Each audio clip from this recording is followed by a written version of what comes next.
مشاهدينا لكرة القدم المغربية، تتويج الثالث لمنتخب المحليين بعد 2018 و2020، أكثر نهائي تسجيلا للأهداف ب5 أهداف، 3 مقابل 2 لصالح المنتخب المغربي. قبله كانت النتيجة كذلك الأبرز في حوزة المنتخب المغربي الذي فاز في نهائي 2018 على نيجيريا برباعية نظيفة. جماهير مغربية ساندت الأسود في هذا النهائي الذي لم يكن سهلا. كل الاحترام لمنتخب مدغشقر الذي أسال العرق البارد بين قوسين باعتباره واحدا من أبرز المفاجآت في هذه البطولة. قدم مباريات جميلة وكذلك لعب ندا للند في هذا النهائي رغم خبرة المنتخب المغربي، رغم فارق الإمكانيات الفنية والبشرية كذلك. لكن المنتخب المغربي طارق سكيتيوي صانع هذا الإنجاز ينضاف إلى المدربين المحليين الذين توجوا باللقب بعد جمال السلامي وكذلك الحسين عموتة. ألف مبروك كابتن يوسف شيبو. كباتن أهلا وسهلا بكم من جديد. تتويج مستحق لهذا الجيل من اللاعبين رغم كل الصعوبات.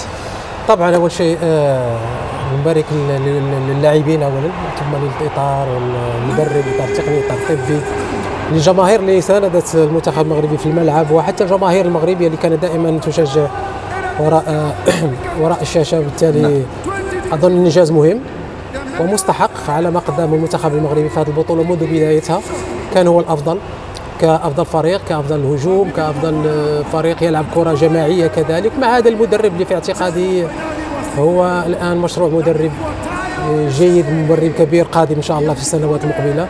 نجاحات كبيرة لهذا المدرب سواء مع المنتخب الأولمبي، والآن بعد تحقيقه للبرونزية في الألعاب الأولمبية الآن يحقق لقب أفريقي الشان الثالث للمنتخب المغربي في تاريخه. نبارك كذلك لكل يعني المسؤولين وكذلك اللي اشتغلوا بشكل جيد ووفروا كل الظروف، والاشتغال دائما هذا والتخطيط والاشتغال الجيد دائما يعطي نتائج جيدة. يمكن من سنوات نشتغل على البنية التحتية وكذلك على مراكز التكوين وعلى إعطاء فرص أكثر للمدربين كذلك المغاربة اللي تكلم عنهم هيثم. هذا شيء مهم وشيء جيد، ليس فقط في تكوين اللاعبين ولكن حتى على مستوى المدربين. الآن احنا نفتخر عندنا مدربين وطنيين على أعلى مستوى، خصوصا يقودوا كل المنتخبات الوطنية. نعم. وهذا شيء مهم جدا. وأنا دائما أقول المنتخب الوطني كيفما كان، يا أول يا أولمبي يا أقل من 17 5، يجب يكون هناك طاقم وطني. ونتمنى كل المنتخبات العربية تكون هذا طواقم وطنية تقود منتخباتها.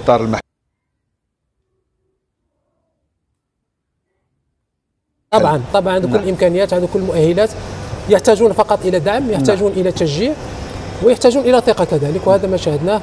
وصول كذلك اريد كذلك ان حتى المنتخب مدغشقر على المباراه الكبيره اللي قدمها اليوم. صحيح. كان ند للند، شاهدنا مباراه كبيره اليوم. هدف هنا هدف، ثم تعادل، ثم تقدم، ثم تعادل، الى جاء الهدف الثالث، هدف اكثر من رائع للاعب المليوي اللي في اعتقادي كان وتم اختياره افضل لاعب. نعم، واحد الهداف. نعم، واحد افضل اكتشافات كذلك على مستوى الهجوم، لان الان هناك ندره كبيره امين في هذا المركز، خصوصا قلب الهجوم والقلب الهجوم الصريح. وهنا نشاهد الاهداف هذه اللي كانت اهداف كلها اهداف جميله واهداف رائعه، من بدايه من هذا الهدف لفريق المنتخب المدغشقري الى هدف التعادل للاعب مهري، ثم التقدم اللي جاء مع نهايه الشوط الاول للاعب المليوي نجم هذه المباراه. عملية دائما كما قلت تركيز، وعملية تموضع، وعملية الإنهاء ببرودة وبشكل جيد. لاعب عنده ثقة أكثر، وأظن يستحقون هذا الفوز، يستحقون هذا التأهل، لأن في اعتقادي كان مستحق.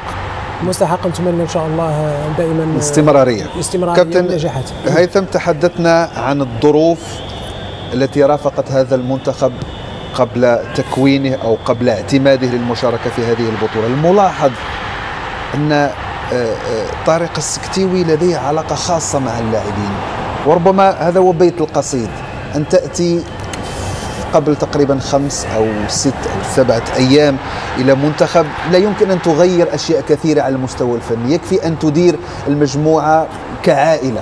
هل تعتقد أنه هذا هو سر نجاح هؤلاء الشباب؟ نقطة مهمة جدا. لان واضح ان هو قريب من هؤلاء العناصر.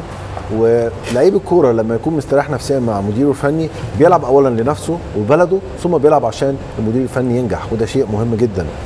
وانا اشوف الحقيقه ان نفسيا هو بيعامل اللعيبه بشكل مميز جدا، بشكل رائع جدا. واضح كمان قربه من ربنا سبحانه وتعالى، بعد كل هدف بيسجد بيشكر ربنا. عشان كده تشعر ان في عداله في اختيار اللاعبين، واللعيبه كمان احقاقا للحق مستوياتهم متقاربه، يعني مفيش فرق كبير بين اللاعب الاساسي واللاعب الاحتياطي. وعلى الرغم من قصه فتره الاعداد، او لا تذكر حتى فتره الاعداد، لان هم اتجمعوا قبل هذه البطوله بساعات، وحتى بعد التجمع تقريبا وصلت في بعض المباريات عدد الاصابات الى 10. مظبوط يعني ما بين الغياب الايقاف والاصابه، يعني انت راجع من فتره راحه سلبيه، ما خدتش بري سيزون ولا عملت اي شيء. فهؤلاء اللاعبين يعتبروا ابطال الحقيقه، ومن امتع المباريات النهائيه اللي انا شفتها، لان المعتاد على المباراه النهائيه انها بتكون في تحفظ والفرقتين مقفلين، ما تلاقيش سكور عالي كده الا اذا كان وان سايد جيم، زي ما شفنا مثلا في نهائي تشامبيونز ليج باريس سان جيرمان بيكسب انتر ميلان 5، ف5 اهداف في مباراه واحده، ولكن على الطرفين في تكافؤ، في نديه. المباراه راحت وجت، اتاخرت وبعدين اتعادلت وبعدين اتقدمت، وبعدين الفريق الثاني قدر ان هو يدرك التعادل، وبعدين الاهداف فيها تنوع، فيها جمال، سواء تصويبات من الفرقتين او ضربات رأسية او اختراقات من العمق. فالحقيقه مباراه تمتعنا بيها، والامتع كمان هو حصد منتخب المغرب للقب الثالث وانفراده بالرقم القياسي لعدد مرات الفوز بهذه البطوله بعد فك الشراكه مع منتخب الكونغو. الحقيقه جيل يفتخر به، وبحيي كل المسؤولين عن الرياضه في المغرب، لان الحقيقه هم زرعوا وحان وقت الحصاد. لما انت بتجتهد مع توفيق ربنا سبحانه وتعالى بتنال. زي ما شفنا فتره من فترات فرنسا اهتمت بالقاعده واهتمت بناشئين، فابتدت تحصد الالقاب والبطولات. اسبانيا نفس الشيء، البرتغال. حاليا التجربه المغربيه انا سعيد بيها وفخور بيها جدا، وببارك لهم وببارك لكل المسؤولين ماذا يفعلوا مع الكره المغربيه. ولابد ان كثير من الدول تاخذهم قدوه ونبراس عشان يقدروا يهتموا بالقاعده ويقدروا يهتموا بالشباب ويقدروا يحققوا البطولات اللي احنا شايفينها على مستوى الكره المغربيه في الفترات الاخيره.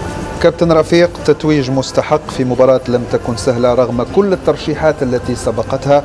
هل تعتقد انه منتخب مدغشقر هو الذي جعل المنتخب المغربي يعود بهذه الطريقه، يبذل جهد مضاعف أولا العودة في النتيجة ومن ثم تحقيق الانتصار دون الذهاب إلى أشواط إضافية التي كانت ربما ستكون صعبة على المستوى البدني كثيرا مقارنة مع ما شاهدناه طيلة أطوار اللقاء؟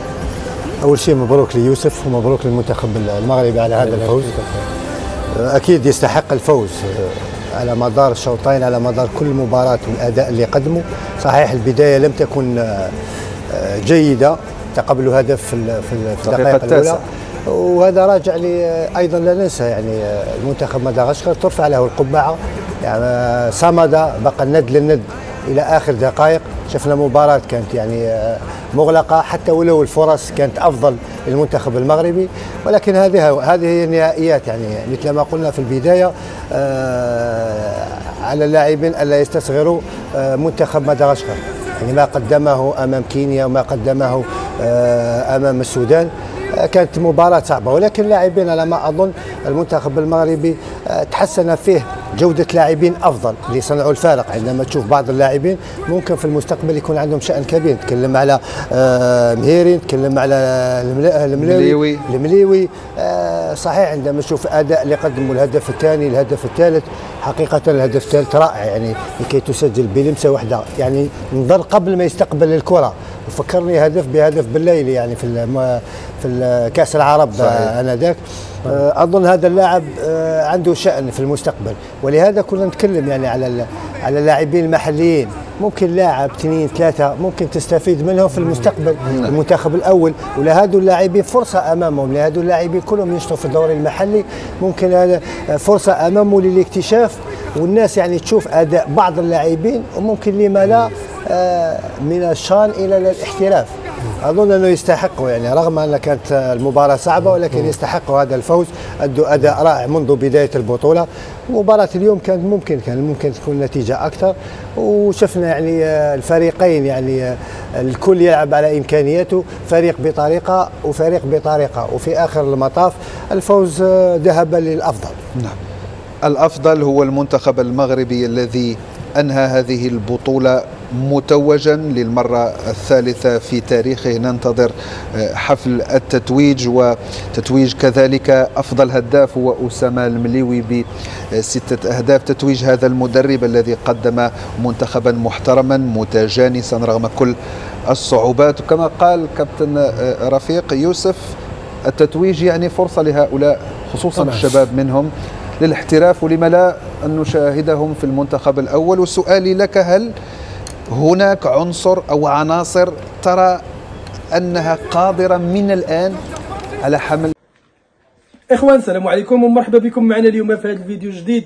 نقولوا مبروك للمنتخب الوطني للفوز في نهائي كأس أفريقيا للمحليين على منتخب مدغشقر 3-2 من بعد مباراة اللي كانت بطولية، مباراة حماسية تقدر تقول على هذه المقابلة ماشي صراحة مقابله اللي كانت تتحبس الانفاس، وشفنا فيها فريق مدغشقر لعب كره جميله، خرج يلعب الكره ما ركنش للدفاع، وهذه تنحترموا بها منتخب مدغشقر اللي يستاهل انه يكون في النهائي. ومباراه اللي كانت رائعه وتليق بمقام كاس افريقيا وتليق بمقام نهائي كاس افريقيا. اخوان ديالي، شفنا كيفاش ادى المنتخب الوطني مباراه، احسن مباراه تنظن بالنسبه لي في هذا كأس أفريقيا هي المباراة ديال اليوم. أداء رجولي، اللعب الجماعي كان ممتاز، اللعب الفرديات كانوا موجودين، أهداف ولا أروع عفوا سمحوا لي. الهدف الأخير ديال المليوي اللي كان صراحة من أحسن الأهداف في هذه البطولة، هدف تاريخي.